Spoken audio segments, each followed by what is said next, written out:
Good evening. I'm Tom Rogers from Ward 5, and I'm Mayor Pro Tem for this year, a position that rotates among the council members annually. I would now ask you to stand, and some of you are, of course, but I would now ask you to stand as you're able for the invocation. Dear God, we pause to remember the blessings of this day and the abundance of your world. We give thanks for the city of Rocky Mount, a place we call home, and for its citizens who are our friends and neighbors. And we are grateful for so many who get up each day to make a difference in the lives of others and who make this city, this state, this country, and even our world better. Let us not forget the legacy of those who came before us, who prepared a future for us as we endeavor to build a pluralistic community of opportunity and abundance for our children. And we pray for the wisdom, the persistence, the courage, and the humility to achieve this vision. This is my prayer. This is our prayer. Amen. Before the mayor comes to the podium, I'd like to welcome all of you, and there are seats in here, so feel free to take a seat so you can be as comfortable as you can. Your listening perhaps will be a little better if you're comfortable. This is the fourth annual State of the City Address, and I'd like to first introduce to you the members of the Rocky Mount City Council, and as I call your name, if you'll please stand. Chris Miller, Andre Knight, Lamont Wiggins, Reuben Blackwell, Lois Watkins, who I believe is not here this evening, and W.B. Bullock. Let's give them a round of applause.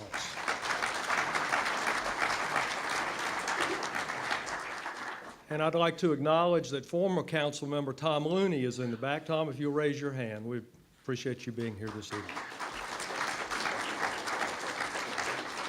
And we have at least one other elected official, active elected official that I'm aware of in the room, Robbie Davis from the Nash County Commissioners. Robbie, if you'll raise your hand.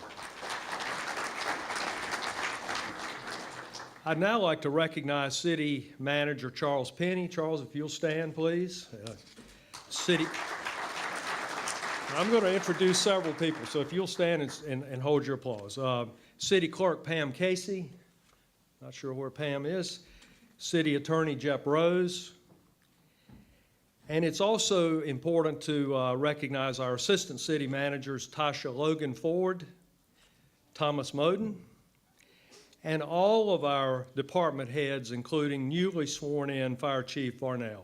Please stand. And it is very appropriate to recognize and appreciate the over 900 employees who and some of whom may be sitting in this room tonight. So if any of you are here, please stand as well. Ladies and gentlemen, these are the men and women who ensure that our city runs properly every day. Let's give them a big hand of applause of appreciation.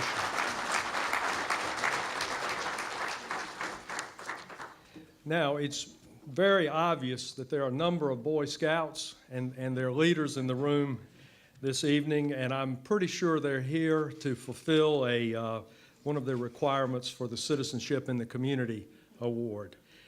We really appreciate you being here, and we really hope that your scouting experience will lead you to a lifetime of good citizenship and service to others. And now at this time, I'd like to recognize the Mayor of Rocky Mount, the Honorable David W. Combs, who will deliver the 2015 State of the City Address. Mayor Combs.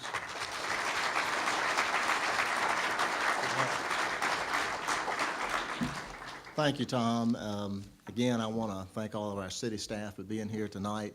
Some of you Boy Scouts may want to take a seat in about 2 hours before I'm finished. You'll get tired and say, I should have gotten a seat, but there are some empty seats there, and we'd love for you to take those seats. Again, Tom recognized our city employees. You really understand what city employees do and what the role of the city is when we have storms like we've just had. Our employees are out there before the storm, putting down salt and brine and getting the streets as prepared as we can. They're out there afterwards trying to get the snow off the roads to make it accessible for you. I'm looking at Rich Warsinger. When the utilities go out, his crews are out there in bad weather trying to get the utilities back on, and they do a great job at that. Afterwards now, we're cleaning up. I know some of you still have some things and debris in your yard, but the city is also out cleaning that up. And be patient with us, Jonathan. We'll get it eventually, won't we?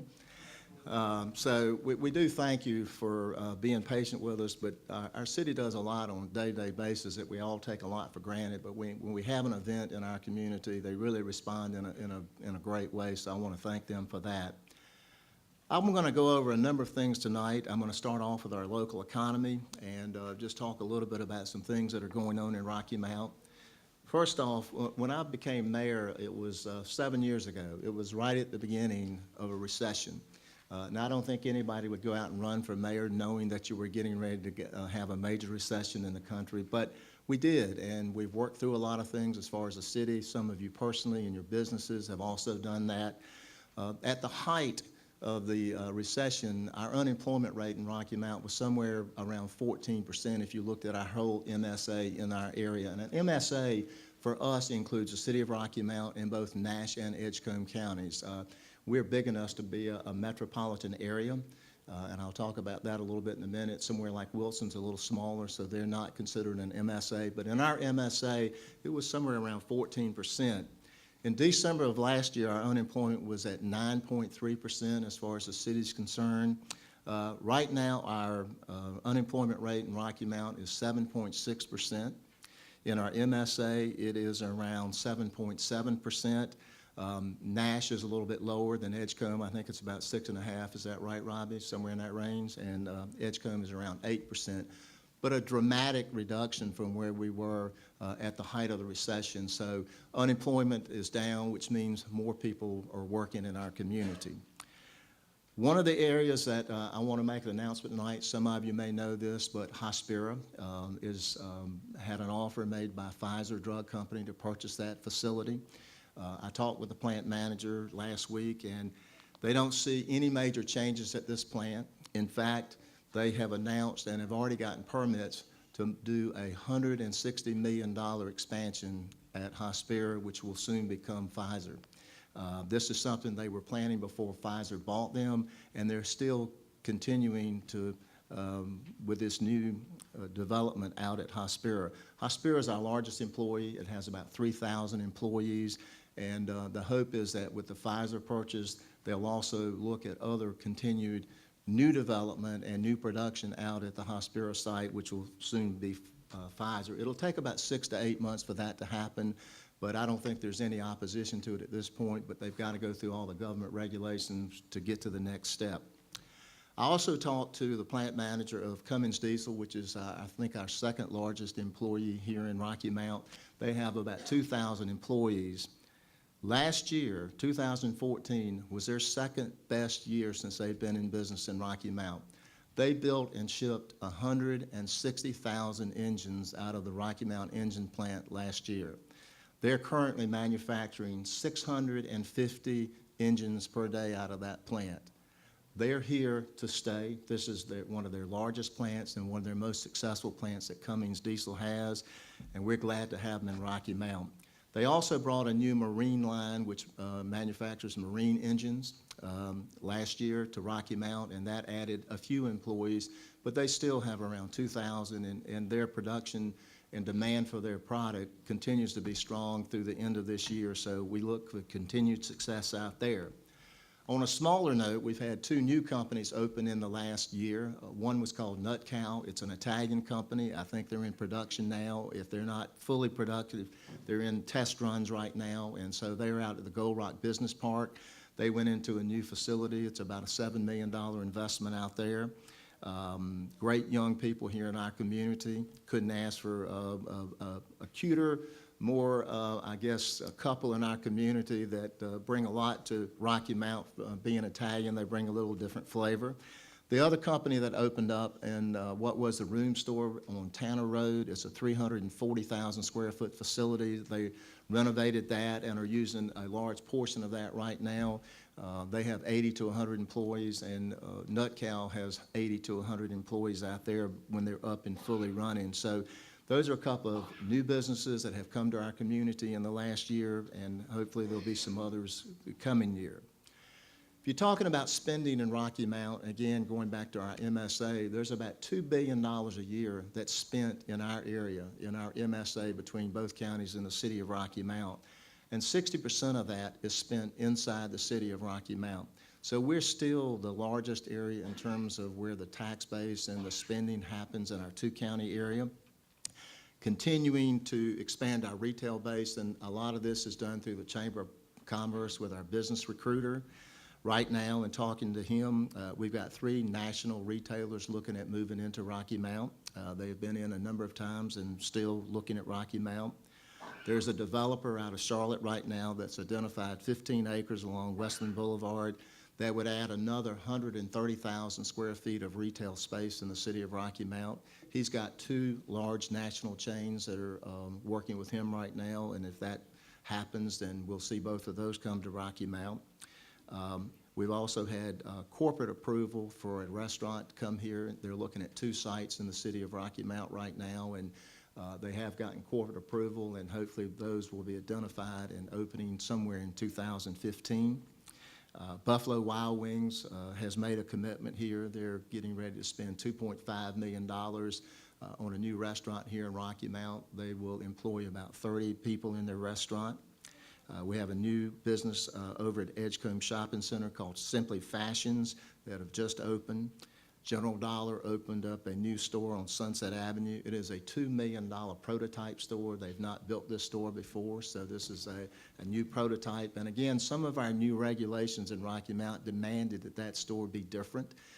And so thanks to the City Council and some things that they put into place to make our major corridors look better in terms of some of the construction that would happen on those main gateways into Rocky Mount. The other development here that we've had is the old Shoney's out at Gold Rock. We had somebody buy that this year, renovate it, purchase it, and open up a barbecue restaurant called Carolina Barbecue. And he's got a number of restaurants and has already made a commitment to open another one in Rocky Mount and has identified the location. So I think you'll see another restaurant opening here. We may become the barbecue capital of the world again. When I was growing up, there was a big billboard out, I think, on 301 that said Rocky Mount, barbecue capital of the world. We keep going. We may be there again. Also, Belmont Lake Preserve, many of you have been following that. They've spent about $15 million since they've been here. They added a community clubhouse this year, about 11,000 square feet that has an indoor and outdoor pool. They added a 7,000 square foot pro shop with a restaurant called the Main Course that's doing extremely well right now. But over the time that they've been here, they've invested about $15 million in the city of Rocky Mount in the development that they purchased. Also, just on another note, our community colleges, I know that Nash is adding a 78,000 square foot, around $14 million addition to their campus. Edgecombe Community College is adding around a 45,000 square foot biotech center on their campus here in Rocky Mount. That's about $12 million. Westland College is adding new dorms out at Westland right now. So if you added all this together, and I forgot about Nash Health Systems is adding a new $25 million women's center at Nash Health Systems. If you added all that together, it's about $240 million in new investment in the city of Rocky Mount. That's pretty significant for a city our size. So again, there's a lot more going on than sometimes maybe people think in our community, and it just bodes well that we continue to invest and other people invest in our community. One of the areas that we continue to see work on, and this is for future development, is the intersection of I-95 and I-495, which is known as 64. There's about 240 acres there in that southwest quadrant. We've done a lot of work over that between the Carolinas Gateway, the Chamber, and other people have been working on that area for some time. I think recently you may have seen an article in the paper that Gus Tullis with our DOT rep indicated that there would be a new off-ramp there at Sunset and I-95. So this area is going to continue to get more interest as we go along. We have had a developer looking this past year, spent some time in Rocky Mount looking at that, but I think you'll see continued interest in that site, and that's certainly an area that we expect a lot of future development in the city of Rocky Mount. Want to talk just a minute now about the Carolinas Gateway Partnership. For those that are here and they're not real familiar with the Carolinas Gateway Partnership, it is a joint venture between both counties and the city of Rocky Mount and the private sector, which is invest money in the Carolinas Gateway Partnership. Their primary role is to recruit new industry to the city of Rocky Mount, and I know a number of you have been following newspaper articles that have been out about the possibility of a major new manufacturer moving into Edgecombe County. We have what's known as a mega site in Edgecombe County. This is a 1,000-acre site known as a Kingsborough site that the Carolinas Gateway Partnership, along with Edgecombe County, has been working on for a number of years, not only to consolidate the property, have control of the property, but to make sure it's got utilities and access to rail and other things that industries are looking for. If this work had not been done in advance on this property, we wouldn't even have anybody considering looking at it for the scope of an industry that we are trying to recruit to Rocky Mount.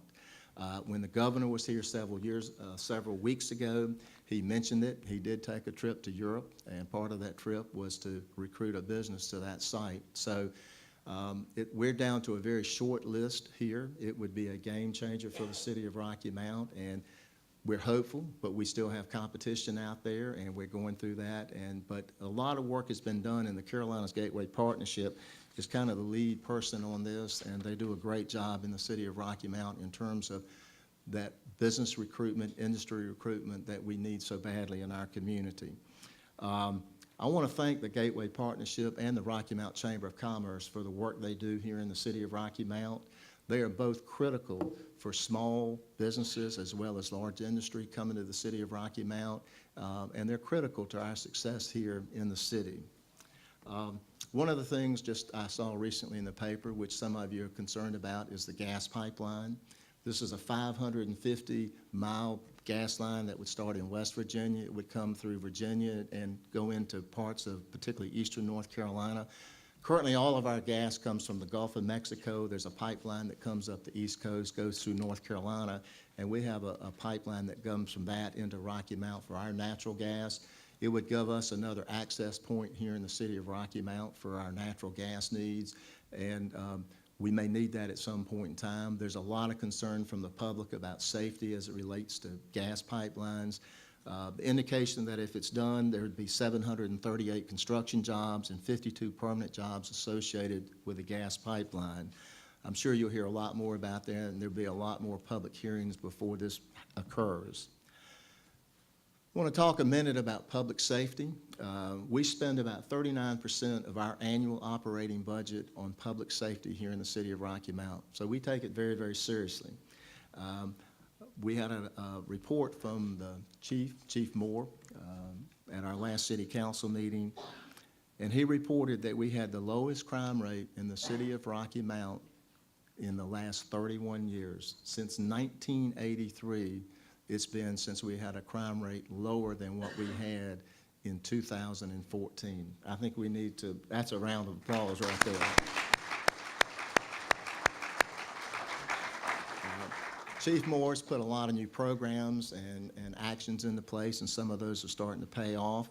I have a 16-page report somewhere with me tonight, and this is public information. It's very detailed about some of the operations and things that the police department has done in the last 12 months, and this is public information, and everybody certainly has access to this.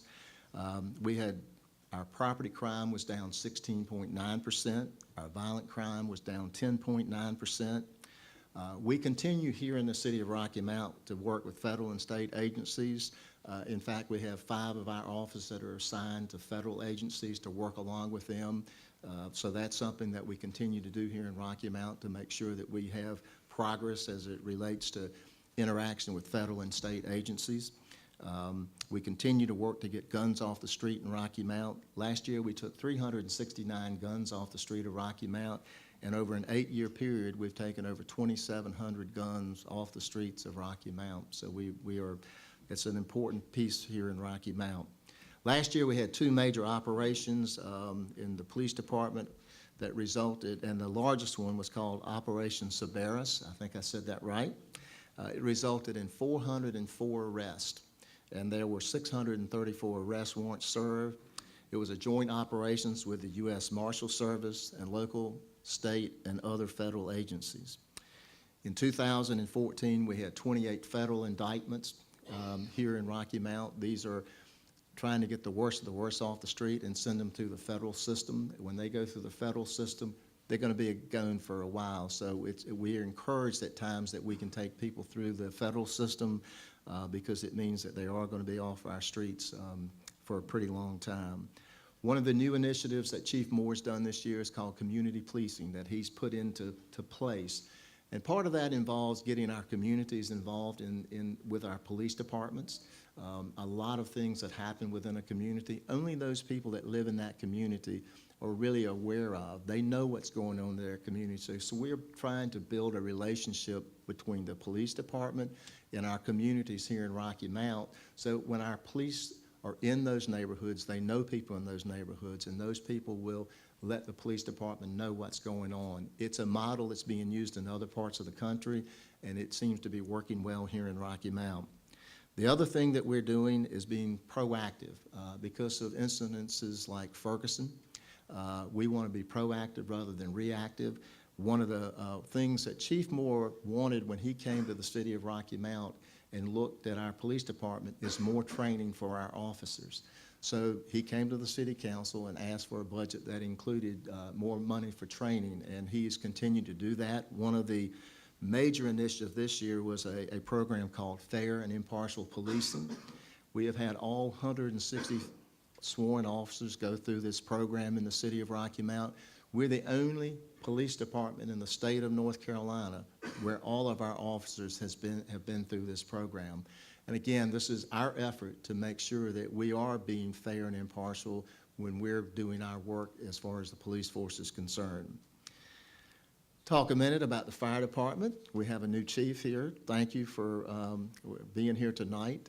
I think most of you, a lot of you know our new chief. He's been with the fire department for 25 years. He's somebody that's worked his way up from the ranks of starting at the bottom and worked his way up. He's got a lot of respect, not only in our department, but across the state. So we know that Chief Farnell is going to do a great job here in the city of Rocky Mount, and we're looking forward to working with him for a number of years. One thing about our fire department, they don't sit still long. We had over 9,500 calls for service for our fire department last year. 9,500. 81% of those were EMS calls. 81%. And we have great EMS service in the county, but a lot of times they're covering the whole county. So our fire department in many cases can get to a scene first, stabilize the victim until the EMS can get there and transport them. We had an incident recently, I think in the last 30, 45 days, where we had somebody that had a cardiac event. Our fire department got there, they stabilized them, they were then transported to Nash General, and I think sometime in the last week or so, they walked out of Nash General Hospital. So I want to congratulate our fire department. It's important service that we offer here in the city of Rocky Mount to people that live here. Many of you may have used it. I know my wife and I have used it with our parents, and it is something that's we do here in the city of Rocky Mount. As far as fire events, we had about $12 million worth of property involved in fire events last year. We saved 91% of those properties, which means out of the $12 million, we saved $11 million worth of property last year because our firefighters responded in a way that we were able to save those properties. The other initiative the fire department's had over the last couple of years is we had a grant of $300,000 that we obtained to put defibrillators throughout the city of Rocky Mount. We have now 60 locations in the city of Rocky Mount where these defibrillators are located. The mall, all the schools, nursing homes, rest homes, many churches have it, and we have over 1,600 people trained on the use of these devices. So again, it's another initiative that we're doing here in the city of Rocky Mount to have our public safety be prominent with all of our citizens. Utilities. Again, I hate to say this to everybody, but I know our utility bills are going to be high next month. I got gas, has nothing to do with electricity, but it's been a cold winter, so we're going to try to work with people the best we can as we get these bills. It may be that it's not a 30-day bill. I think there was an article in the paper because in some cases we couldn't get some meters to read them during the snow event. So we'll work with you as we can. One of the big things that we're looking at here is the Duke Power, Duke Energy buyout of our system. We entered into an agreement in the late 70s with 32 other cities in eastern North Carolina. It's called the Eastern Power Agency. And all of the cities that got involved in this had to incur a fairly large amount of debt in order to become owners of power plants at the time. Wholesale rates were going up about 200% from CP&L, so it made sense for us to do it at that time. It makes sense for us now to get out of it. A large part of a certain percentage of particularly your electric bill is tied into the debt associated with that, and that's what we're trying to get out of right now. In December, Duke has made an offer for that. It's been accepted in general by the Eastern Power Agency. The Federal Energy Regulation Commission approved the sale in December of this year. It's now at the state level. I want to thank our General Assembly members for continuing to push this initiative, and hopefully we'll have some good news in 6 to 8 months, but we still are not there yet. All 32 cities have to agree to this. I think most of them, we may have 1 or 2 that are not going to benefit like the rest of the cities, but hopefully that's not going to be an issue as we head into the tail end of this deal and try to work this out. So I would say stay tuned for that. But if that happens, then our wholesale rate, we'll still be your provider as far as utilities here. We'll still service everything. We'll still have everything. But what we pay for wholesale energy will go down. Our prediction is our wholesale rate will go down about 15% or somewhere in that range. But so, you know, it is something that we're continuing to work on, and we'll give you more information as time goes on. Also related to our utility department, we have renamed our, what was Rocky Mount Public Utilities. It's now known as Rocky Mount Energy Resources. It more clearly defines what that department does, which is really deals with our gas and electricity. And so we've pulled that out, renamed it, and so that's one of our largest departments in the city of Rocky Mount. We still have Public Works is where wastewater and water would be included, but we have renamed the Rocky Mount Energy Resources for our gas and electric. And to congratulate Rich, out of over 2,000 public power providers throughout the United States, Rocky Mount was only one of 91 who earned the Reliable Public Power Award. This is a prestigious award that utilities that provide safe, reliable service in their community. There's a lot of guidelines, but we've earned that on a number of occasions, and it's because our employees do a great job.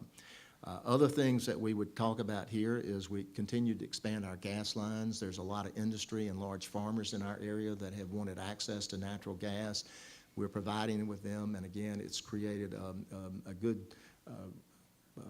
amount of sales in our gas department. The other thing we're doing is working on a second point of delivery station. When we get our power from Duke Energy, it comes into a single point. If that goes down, we're out of business. About sometime in the last 2 years, we had a raccoon or something get into our system, and it kind of put us out of business. So this is important for us to have reliable power in the city of Rocky Mount, and so this second point of delivery station is critical. If when we have something happen, we have another access point to bring that power into the city of Rocky Mount. On another note, as it relates to utilities, but really the finance department and utility billing, most of you know that in the last year or so, you could go online, you could see your bill, you could track your bill, and you could pay your utilities online. We've expanded that now, so now you can pay your utility bill, your tax bill, any fees or permit at the city you can pay online.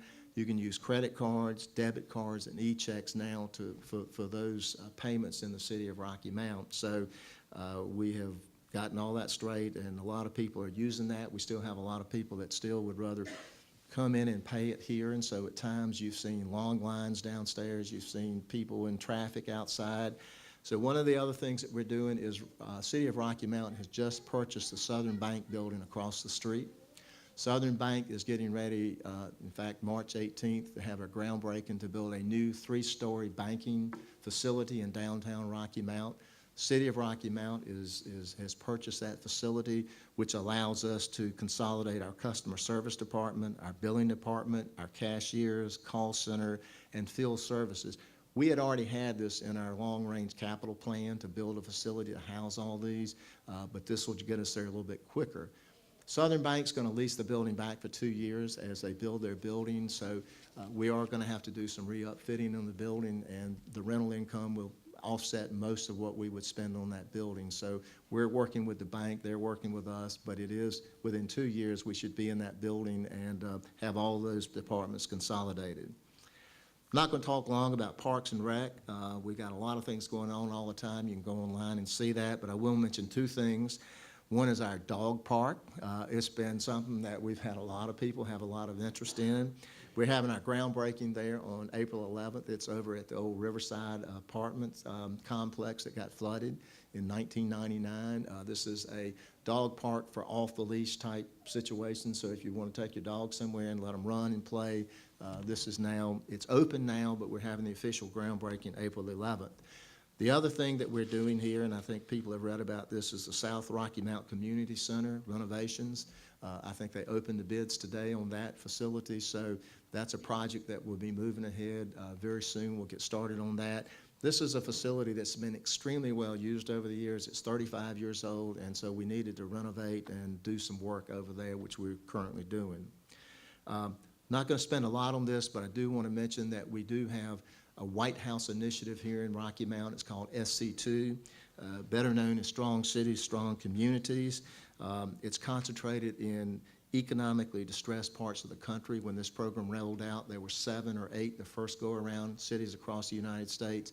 This time around, there were about 8, and Rocky Mount was one of them. One of the reasons that we were able to be considered for this is that we had done a long-term strategic plan. It's called the Twin County Strategic Plan and Visioning Process. We had that in place so that when we were talking to them about the possibility of being part of this program, that made a lot of difference in terms of bringing all the parties together. We have somebody from the federal government here. His name is David Glasgow. He's sick tonight, or he would be here. But he is with the USDA Rural Development, and what he's doing, he's kind of the point person for 17 agencies and 30 partners with the federal government. We have a lot of programs that we have either access to or we're involved in with the federal government. A lot of them include a lot of red tape, as you might imagine. So he's not only allowing us to maybe access some of these programs, he's also working with us to cut through some of the red tape that sometimes you might expect, and sometimes we can't navigate them as well, so he's doing a great job there. Essentially, this was established as an innovative new model of federal and local collaboration dedicated to assisting communities to get back on their feet, create jobs by helping them better leverage federal resources, and form key partnerships to implement economic visions. We've got teams of federal employees that are embedded in 8 cities across the country, again, to cut red tape, increase government efficiency, and build partnerships to help local leaders implement sustainable economic plans in our city. And that's what he's helping us with. There were 3 areas that were identified in our Twin County Vision and Strategic Plan. One was job creation, workforce development. The second one was growing our area's food economy. This was an area that was huge in terms of the food economy, and we're trying to see what we can do to grow that, but also make it accessible to some people that don't have as much access to healthy foods in our community. That's a big part of it. And then 3 was improving the quality of life in underserved neighborhoods. So they're making progress already. One of the things that, because he's here in town, there's a new Kate B. Reynolds Foundation, about $10 million that is counties in East North Carolina, Nash and Edgecombe County are part of that. And one of the reasons that we're a part of that is because of this SC2 program that's here in Rocky Mount now, and there'll be a lot more to come on that. Downtown, talk about that for a minute. I mentioned a while ago that Southern Bank is getting ready to build a 3-story, I think it's between $5 and $6 million addition to downtown Rocky Mount. The Biotech Center over here that Edgecombe Community is building is around a $12 million project. It's 45,000 square feet. Since PNC has been here, they brought almost all of their employees back to downtown Rocky Mount. That were working out at the Hardee's site out near the athletic complex. So both of their buildings in downtown Rocky Mount are full right now, fully utilized. The Imperial Center is getting, we have about 50,000 visitors a year to the Imperial Center every year in Rocky Mount. Booker T Theater is being used on a consistent basis for reunions, for events. We've used it a lot over the last year, unfortunately, for our Downtown Live, because we had a lot of nights that it got rained out and it gave us a place to go. So there's a lot more traffic in downtown Rocky Mount, and we also hired a new downtown development manager, John Gesso. His wife came in with the hospital, and so we're glad to have him. He's doing a great job, and I think if you talk to John, you would find that there's a lot more interest in downtown Rocky Mount, a lot more inquiries in downtown Rocky Mount, and there are people looking at downtown Rocky Mount. In fact, our governor looked at it about 3 weeks ago. He was in town. He met us at the old Rocky Mount Mills property. We had a meeting there, and then we did a tour of Rocky Mount, and what he wanted to see is our downtown area. So we showed him some of the renovations that were here. We took him to the Douglas Block, took him in one of the small businesses that was there that has done a very, very good job. One of the comments that he made at the press conference was that downtown renovations were critical across North Carolina. He told us that when he brought industry and businesses looking at to locate in North Carolina, they always wanted to see the downtowns of communities that they were coming to. We have spent a lot of money in downtown Rocky Mount. We want to continue that in terms of increasing business and traffic in downtown Rocky Mount. And I was at a mayor's meeting back in October, and there were 32 mayors from the larger cities in North Carolina, and we happen to be the 16th largest city in North Carolina. Every single mayor that was there had a project in their downtown area, or either planned project, and some of these were pretty significant projects in their downtown area. It is not just something that we ought to do, it's something that every city of any size is doing and consistently doing throughout North Carolina. The Brew Mill, talk about that just for a minute. Capital Broadcasting bought this, I think it was in '06 or '07. They've owned it for a while now. It's 90 acres, it includes the mill, 25 to 30 homes, and they also, this past year, bought the Burlington's plant that was over adjacent to the mill. They're not sure what they're going to do with that yet, but they own it now. Right now, they are moving forward with their brew mill, developing a facility for startup craft brewers. Nash Community College, Pat, has been working with them since they came in and started looking at this as a concept. The beer industry is becoming a huge industry in North Carolina. There are right now probably 120 craft beer brewers in North Carolina, and another 45 are in the process of being approved. We've got 2 brewers that have already been approved and will be starting up sometime probably in the next 6 months in terms of operations at the brew mill. They are renovating homes there. They've renovated 2, but they own 25 to 30 homes, and they're going to continue to be doing that over a period of time. And I've been in them. If I was a young person coming to Rocky Mount today, that's where I'd be living. They're great-looking homes, and they've done a great job with the renovation. So they're also talking to mid-sized brewers, somebody that could come in and take about 60,000 square feet of space, and they've got a number that they're talking to now, and there's some real good possibilities that they were making headways with some of that. But there's a lot of interest in this project, a lot of interest, and one of the things that we're connecting, it is also connecting that to the downtown area, and there's a program that we're looking at called Monk to Mill. It's a trail for biking, hiking from the mill down to Monk Plaza. They're using the old railroad beds for this, and so this is a project, again, that we're currently working on that we hope will again, give us more access between the mill property and downtown. I want to take a minute now, because it's been a controversial subject, is the Downtown Events Center. And the first thing that I want to do is encourage people to go to our website, rockymountnc.gov. The same report and meeting that we had here several weeks ago is on that website. And I would encourage everybody to go to it if you really have interest in knowing more about the event center or community facility that we're looking at building in downtown Rocky Mount. And I just want to take a couple of minutes to give you some background on what and why the City Council has done what they've done. First off, it was never just to build another building in downtown Rocky Mount. It's always been about economic development, of trying to leverage our downtown redevelop initiatives, creating a destination location so that when people came to Rocky Mount, it would be an area that they would come to, grow the tax base in downtown, have an incentive for private investment in the downtown area. You know, what's going to bring people down there?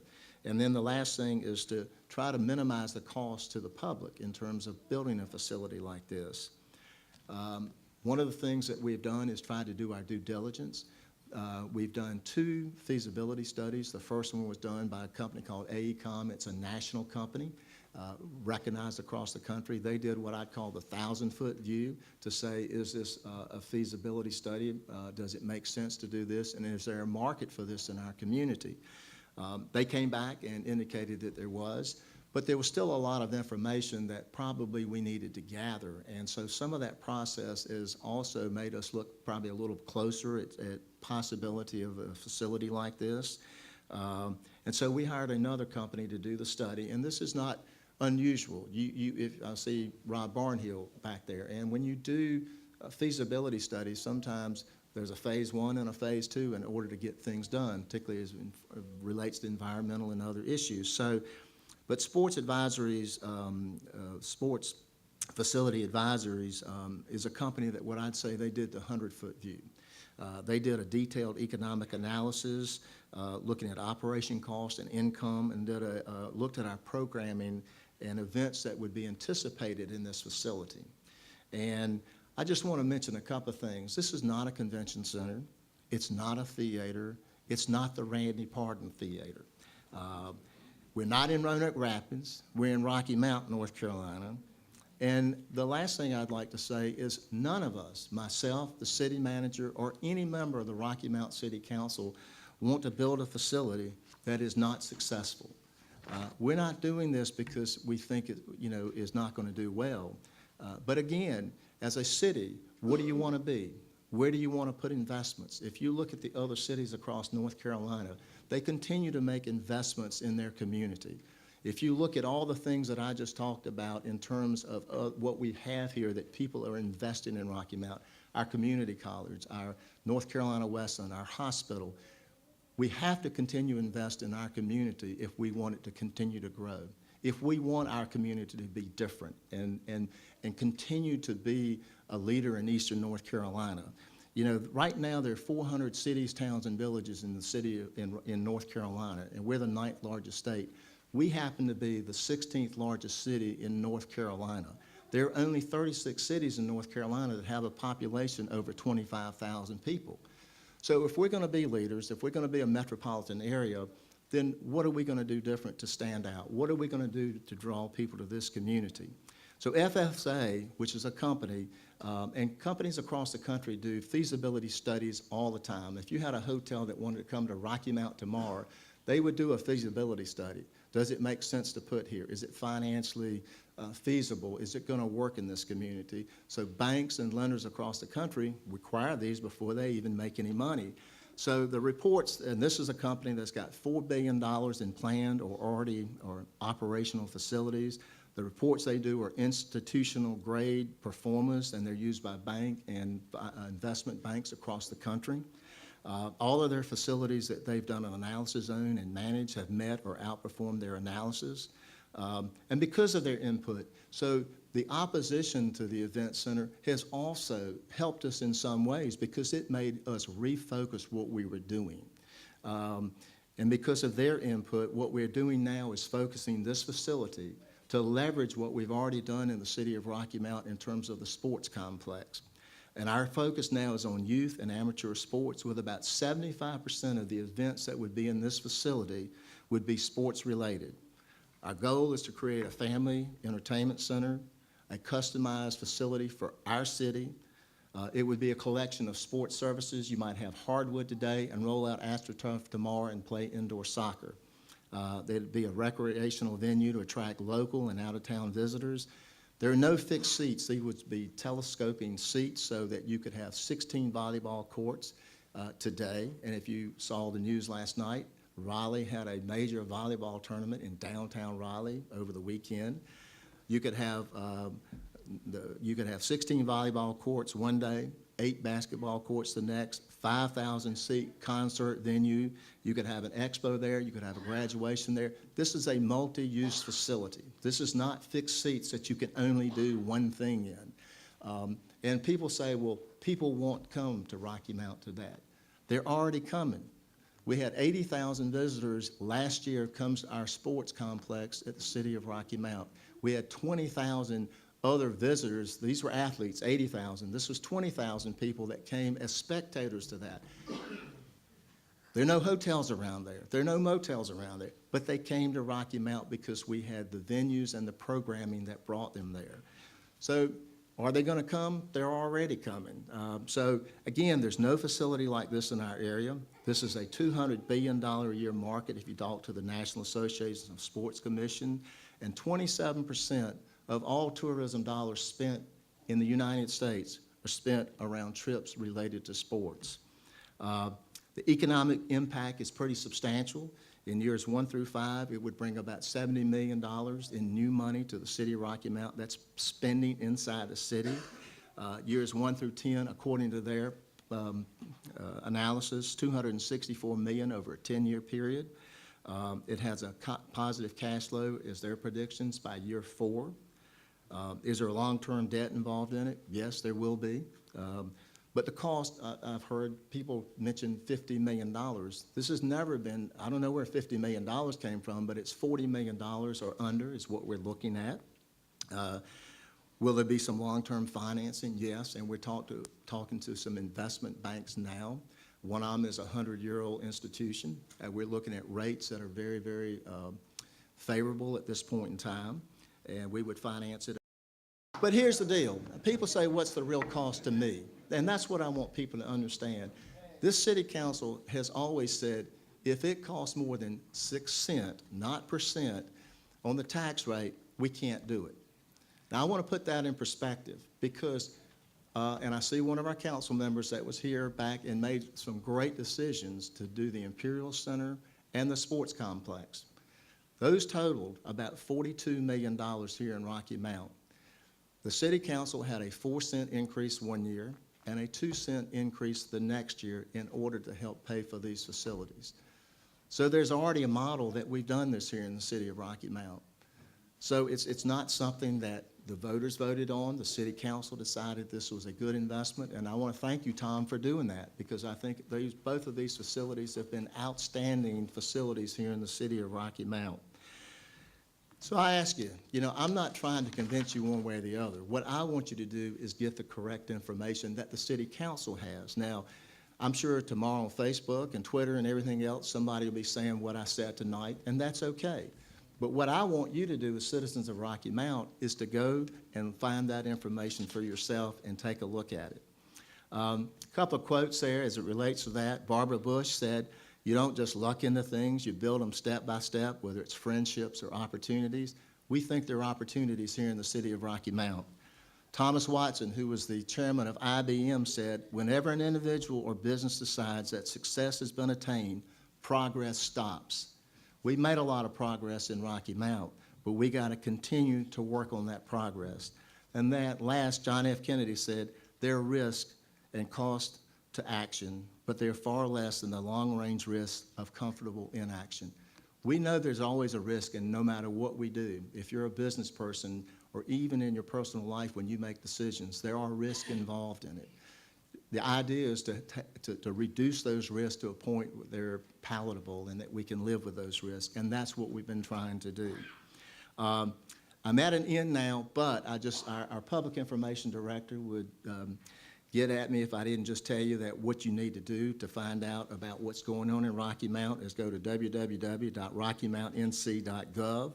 Listen to radio ads on Soul 92, Power 95.5, Life 103. We have television commercials on Suddenlink. We're inserts in your utility bills. We've got a city-owned station. We put a lot of information on Channel 19. We hope you'll go to that and look at that. And we hope that you'll read our whiteboards at different locations in the city about what's going on, and log on to Facebook pages and become our Twitter follower. And there's also a magazine that we do called My Rocky Mount. She's done a great job. Tamika, thank you for the work you're doing. Let me just say this. I was born in Rocky Mount. I was raised my kids in Rocky Mount, and I still think Rocky Mount's a great place to live. Thank you all for being with me tonight and sharing this with me. Thank you so much.